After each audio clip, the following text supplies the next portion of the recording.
बच्चों, आज हम पढ़ेंगे क्लास 7th सामाजिक अध्ययन के अंतर्गत हमारे अतीत विषय का पहला चैप्टर हजारों वर्षों के दौरान हुए परिवर्तनों की पड़ताल। हम आपको बताएंगे इस पाठ से संबंधित प्रश्नों के उत्तर। आप देख रहे हैं यहाँ पर अभ्यास प्रश्न उत्तर, और पहला प्रश्न आपको पूछा गया है। आप देखें, अतीत में विदेशी किसे माना जाता था। उत्तर में क्या लिखेंगे आप? मध्यकाल में गांव में आने वाला कोई भी अनजान व्यक्ति जो समाज और संस्कृति का अंग न हो विदेशी कहलाता था। ऐसे व्यक्ति को हिंदी में परदेसी और फारसी में अजनबी कहा जा सकता है।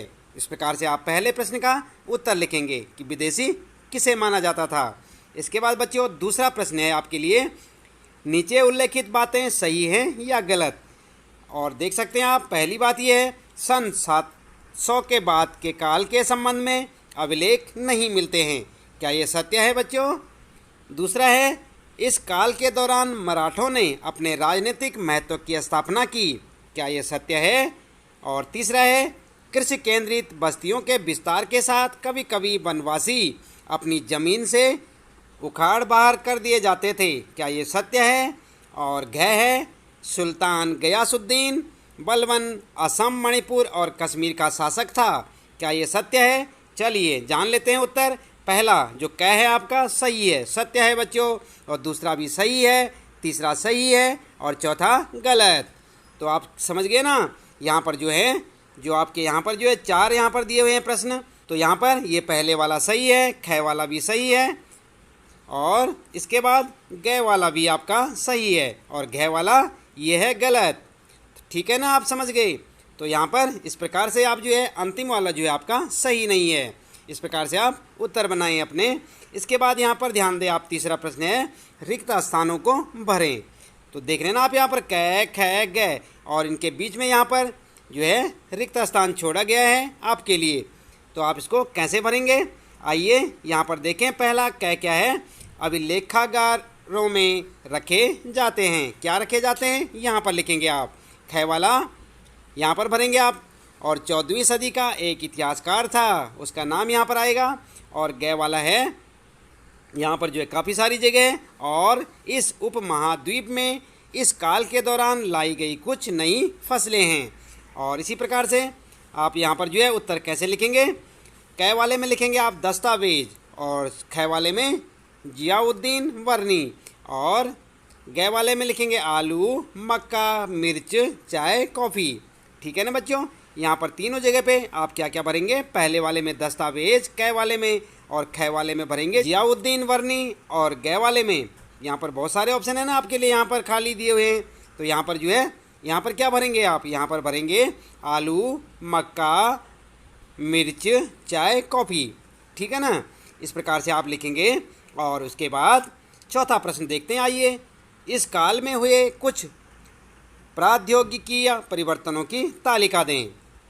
तो यहाँ पर आप लिखेंगे, उत्तर में लिखेंगे 700 से 1750 के बीच के हजारों वर्षों में अलग अलग समय पर नई प्रौद्योगिकी का विकास हुआ, जैसे सिंचाई में रहट, कटाई में चरखे, और युद्ध में आग्नेयास्त्रों, बारूद वाले हथियारों का प्रयोग शुरू हो गया था। इस प्रकार से आप अपना उत्तर लिख सकते हैं। इसके बाद बच्चों अगला प्रश्न देखते हैं। यहाँ पर 5वां प्रश्न है, इस काल के दौरान हुए कुछ मुख्य धार्मिक परिवर्तनों की जानकारी दें। तो उत्तर में क्या लिखेंगे आप? इस प्रश्न का उत्तर लिखेंगे आप, हजारों वर्षों के दौरान धार्मिक परंपराओं में कई बड़े परिवर्तन आए।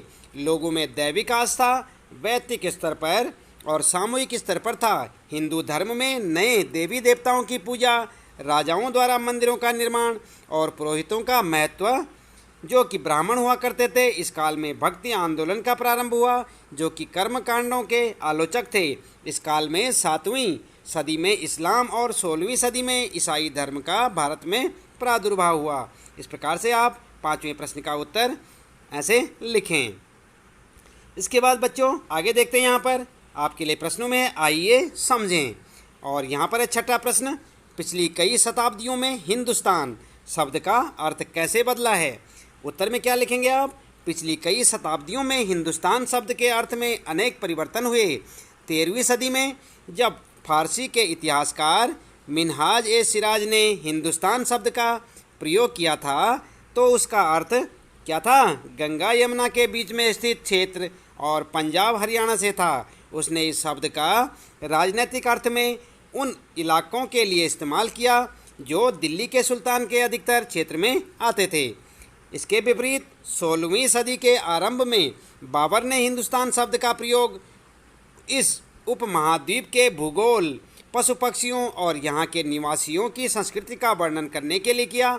यह प्रयोग 14वीं सदी के कवि अमीर खुसरो द्वारा प्रयोग किया गया शब्द हिंद के ही कुछ कुछ समान था, जो कि शब्द क्या था? हिंद के समान था, मगर जहां भारत को एक भौगोलिक और सांस्कृतिक तत्व के रूप में पहचाना जा रहा था। तो इस प्रकार से आप इस प्रश्न का यानी कि छठे प्रश्न का उत्तर आपके लिए काफ़ी लंबा हो जाएगा, लेकिन आप इसके बारे में पूरी जानकारी दें और इस प्रकार से आप इसका उत्तर लिखेंगे। ठीक है ना बच्चों? इसके बाद 7वां प्रश्न है, जातियों के मामले कैसे नियंत्रित किए जाते थे? तो उस ज़माने में जो जातियों के मामले थे वे कैसे नियंत्रित किए जाते थे? उत्तर लिखेंगे आप 7वें प्रश्न का। जातियां स्वयं अपने अपने नियम बनाती थी जिससे कि वे अपनी जाति के सदस्यों के व्यवहार को नियंत्रित कर सके। इन नियमों का पालन जाति के बड़े बुजुर्गों की एक सभा करवाती थी जिसे कुछ इलाकों में जाति पंचायत कहा जाता था। क्या कहा जाता था बच्चों? जाति पंचायत। लेकिन जातियों को अपने निवास के गांवों के रिवाजों का पालन भी करना पड़ता था। इस प्रकार से आप 7वें प्रश्न का उत्तर लिखेंगे।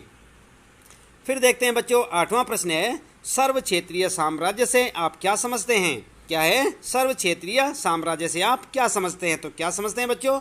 उत्तर में लिखेंगे, सर्व क्षेत्रीय साम्राज्य से तात्पर्य उस साम्राज्य से है जो अनेक क्षेत्रीय राज्यों को मिलाकर बना हो, जैसे सल्तनत, साम्राज्य, मुगल साम्राज्य आदि।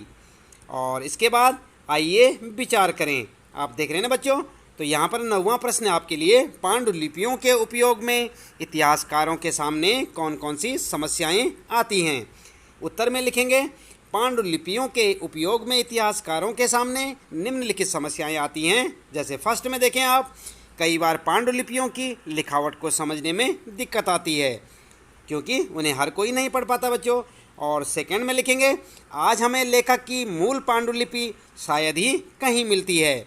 इसके बाद अगला लिखेंगे आप थर्ड में, मूल पांडुलिपि की नई प्रतिलिपि बनाते समय लिपिक छोटे मोटे फेरबदल करते चलते थे। कहीं कोई शब्द, कहीं कोई वाक्य, सदी दर सदी प्रतिलिपियों की भी प्रतिलिपियां बनती रही और अंततः एक ही मूल ग्रंथ की भिन्न भिन्न प्रतिलिपियां एक दूसरे से बहुत अलग हो गई। और इसके बाद लिखेंगे आप अगला पॉइंट लिखेंगे, इतिहासकारों को बाद के लिपिकों द्वारा बनाई गई प्रतिलिपियों पर ही पूरी तरह निर्भर रहना पड़ता है। इसलिए इस बात का अंदाज लगाने के लिए कि मूलतः लेखक ने क्या लिखा था, इतिहासकारों को एक ही ग्रंथ की विभिन्न प्रतिलिपियों का अध्ययन करना पड़ता है। तो ये जो आपके लिए उत्तर हो गया बच्चों, जो कि काफ़ी लंबा उत्तर है यहाँ पर, तो आप इसे पूरा विस्तार पूर्वक लिखें ताकि आपके अध्यापक या आपके जो टीचर हैं उनकी समझ में अच्छे से आ जाए कि आप क्या कहना चाहते हैं और आपका उत्तर सही हो। इसके बाद 10वां प्रश्न है बच्चों, इतिहासकार अतीत को कालों या युगों में कैसे विभाजित करते हैं?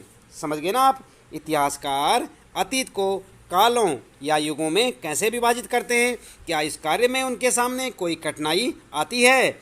उत्तर में लिखेंगे आप, अधिकतर इतिहासकार आर्थिक तथा सामाजिक कारकों के आधार पर ही अतीत के कालखंडों की विशेषताएं तय करते हैं। इन आधारों पर इतिहास को प्राचीन, मध्य और आधुनिक कालों में बांटा गया है।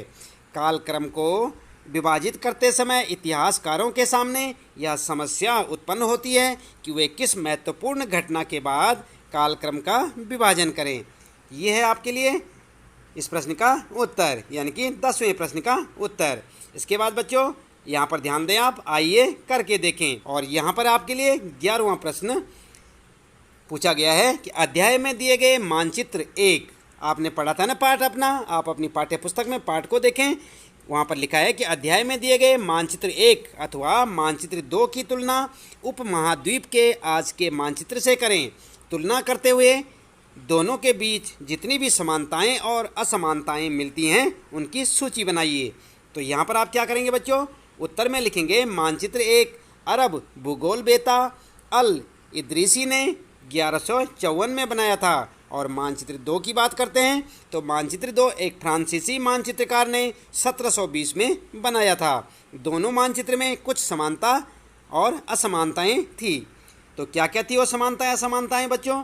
आप लिखेंगे दोनों मानचित्र में समानताएं। सबसे पहले आप समानताएं बताएंगे और फर्स्ट जो है समानता थी, पहली समानता, इस मानचित्र में वर्तमान मानचित्र की भांति भारतीय उपमहाद्वीप को दर्शाया गया है।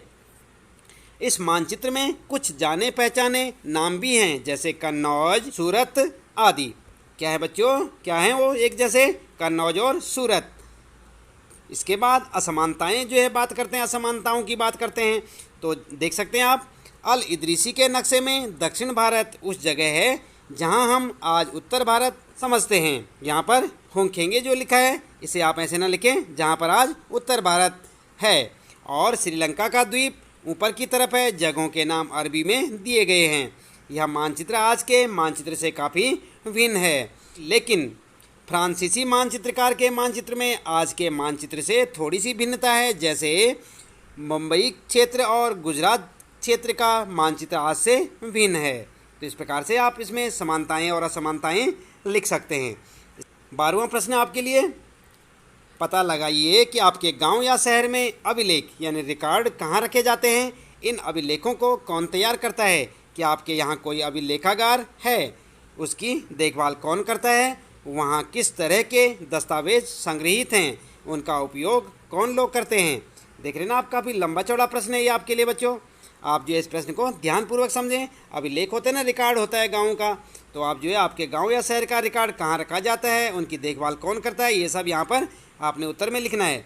तो उत्तर में लिखेंगे ग्रामीण क्षेत्रों के अभिलेख यानी जो रिकॉर्ड होता है गाँव का, जिला मुख्यालय में रखे जाते हैं। इन अभिलेखों को विभिन्न विभाग के कर्मचारी तैयार करते हैं तथा शहरों के अभिलेख नगर निगम कार्यालयों में रखे जाते हैं और ऐतिहासिक अभिलेख को अभिलेखागार में रखा जाता है। अभिलेखागार की देखभाल उसके अंदर नियुक्त कर्मचारियों द्वारा की जाती है। इनका उपयोग शोधार्थियों द्वारा अथवा विभिन्न विभागों द्वारा समय समय पर किया जाता है। तो देख रहे ना आप बच्चों, ये है इस प्रश्न का उत्तर। प्रश्न क्या था 12वां? ये है, पता लगाइए। और ये आपको उत्तर देखें, यहाँ से लिखें। इसके साथ ही इस पाठ से संबंधित प्रश्नों के उत्तर यहाँ पर समाप्त होते हैं। इसी प्रकार कक्षा 7 के हमारे अतीत विषय के सभी प्रश्नोत्तरों को जानने के लिए, सभी पाठों के प्रश्नोत्तर जानने के लिए चैनल को सब्सक्राइब करें, लाइक करें और शेयर करें और लगातार इसी प्रकार जुड़े रहें हमारे साथ। आज के लिए इतना काफ़ी है। आपका दिन शुभ हो।